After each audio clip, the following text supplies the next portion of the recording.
Assalamualaikum warahmatullahi wabarakatuh. Kita menyadari bahwa bangsa Indonesia adalah sebagai bangsa yang pernah dijajah oleh Belanda, sehingga bangsa Indonesia ini dijajah Belanda meskipun tidak sampai 350 tahun. Jadi penjajahan Indonesia oleh Belanda itu tidak sampai 350 tahun. Nah, tentu saja kita melihat bahwa dengan penjajahan, maka sebenarnya telah terjadi juga penjajahan di bidang historiografi. Nah, di sini untuk mencapai penulisan sejarah Indonesia yang sebenar-benarnya, maka harus dilakukan upaya-upaya. Pertama-tama memang upaya dekolonisasi politik. Dan memang ini tidak mudah. Jadi dekolonisasi politik ini tidak mudah karena bangsa Indonesia pun sebenarnya harus mempunyai kesadaran bahwa sebagai bangsa yang merdeka tentu saja harus bersikap dan bertingkah laku sebagai bangsa yang merdeka. Jangan sampai bangsa yang merdeka ini berperilaku seperti penjajah. Artinya, kalau dulu bangsa Indonesia dijajah oleh Belanda, maka setelah merdeka, pemimpin Indonesia tidak boleh menjajah rakyatnya. Jadi dekolonisasi politik itu memang berat. Nah, untuk supaya historiografi Indonesia tidak terjajah, maka juga ada upaya-upaya untuk dekolonisasi sejarah. Karena secara faktual, historiografi Indonesia ini dijajah dengan munculnya historiografi kolonial. Jadi historiografi kolonial ini sebenarnya merupakan bentuk penjajahan karena di situ yang ditulis adalah orang-orang Belanda yang tinggal di negeri jajahan yang memegang peranan penting dalam peristiwa-peristiwa itu. Nah, sebaliknya orang Indonesia ini tidak berkedudukan sebagai manusia yang wajar. Ya. Jadi mereka hanya sebagai orang-orang pelengkap penderita, hanya sampiran saja. Kalau diibaratkan sebuah pantun, maka bangsa Indonesia ini berkedudukan sebagai sampirannya, ya, jadi bukan sebagai pokok pikiran, ya. Nah, inilah yang terjadi pada bangsa Indonesia karena oleh karena itu harus melakukan proses dekolonisasi sejarah. Nah, dekolonisasi sejarah itu pertama-tama harus memperlihatkan bangsa Indonesia sebagai bangsa yang merdeka adalah merupakan bangsa yang memegang peranan pokok di dalam sejarah. Makanya dia harus tampil sebagai tokoh-tokoh sejarah. Nah, dalam historiografi kolonial tidak ada tokoh-tokoh Indonesia yang tampil. Jadi mereka hanya dipakai atau berkedudukan sebagai bawahan babu misalnya, atau centeng, atau orang-orang yang tidak mempunyai kekuasaan. Nah, kemudian juga historiografi Indonesia yang merupakan upaya dari dekolonisasi sejarah itu juga harus mengembangkan pengetahuan mengenai perkembangan masyarakat Indonesia yang dilihat dari berbagai aspek, ya, seperti politik, ekonomi secara khas, ya. Tetapi secara umum, ya, budaya atau kultural. Jadi sejarah memang harus berkaitan dengan kultural. Jadi aspek-aspek kultural inilah yang sebenarnya melingkupi sejarah.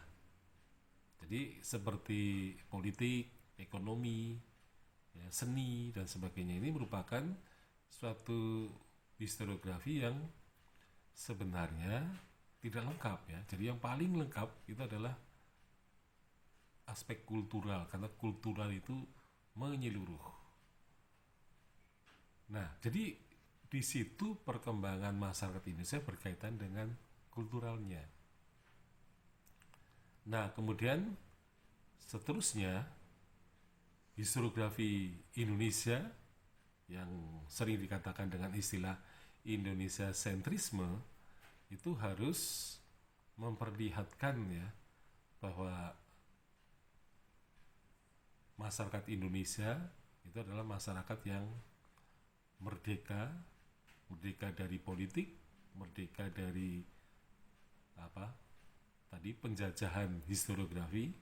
Maka sejarah Indonesia itu harus menampilkan peran-peran tokoh-tokoh Indonesia dari kalangan atau dari berbagai kalangan, tidak hanya dari bangsawan atau para kesatria, tetapi juga dari para ulama, rakyat jelata, gitu ya. Jadi mereka harus terlibat di dalam sejarah itu.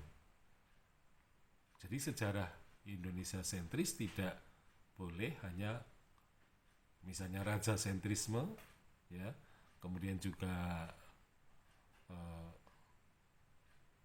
kaum intelektual sentris misalnya. Jadi semuanya itu harus terlihat ya, tampak. Tidak hanya laki-laki tetapi juga perempuan. Nah, inilah yang seharusnya memang diwujudkan di dalam sejarah nasional Indonesia yang Indonesia sentrisme. Nah, kemudian juga historiografi Indonesia sentrisme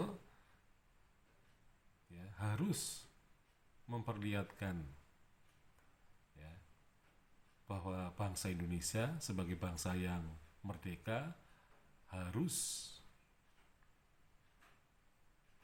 di samping mencerminkan identitas ya, jadi identitasnya harus ditingkatkan dari identitas kesukuan menjadi identitas bangsa.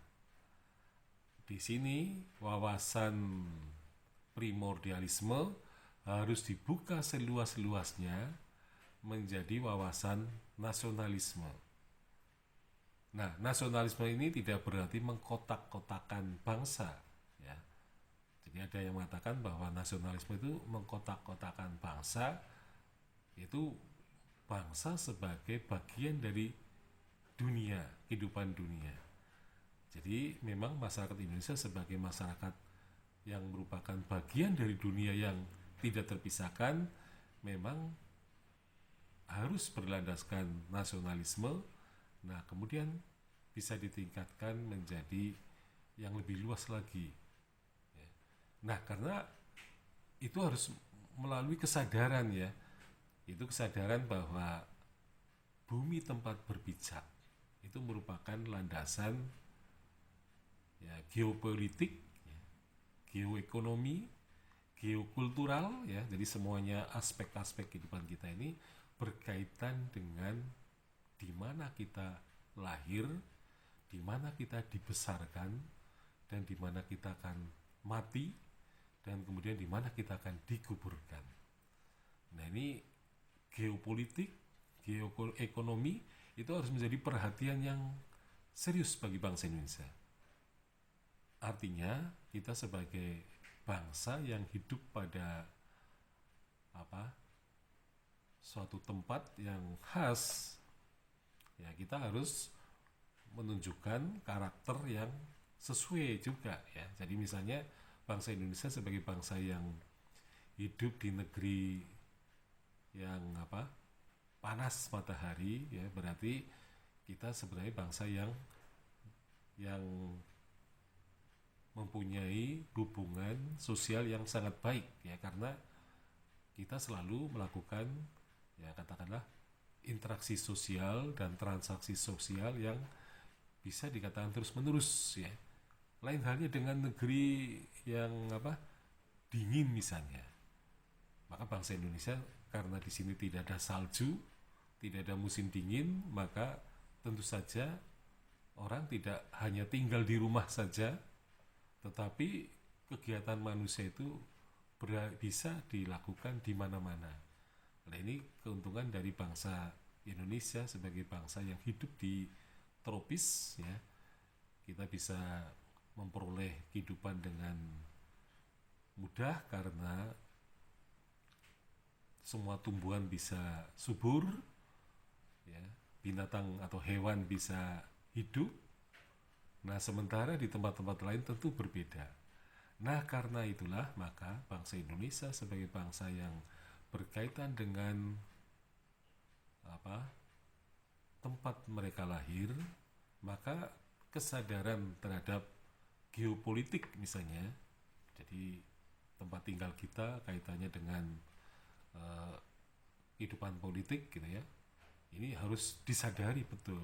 Geoekonomi, jadi kita hidup secara ekonomi, tetapi kehidupan lingkungan kita lah yang sangat menentukan. Nah, jadi geopolitik, geoekonomi, geokultural itu memang harus tercermin dalam kehidupan bangsa Indonesia. Jadi bangsa Indonesia adalah bangsa yang diberi kesempatan oleh Yang Maha Kuasa untuk hidup lebih terbuka, hidup lebih nyaman, hidup bisa berinteraksi sosial dengan siapa saja.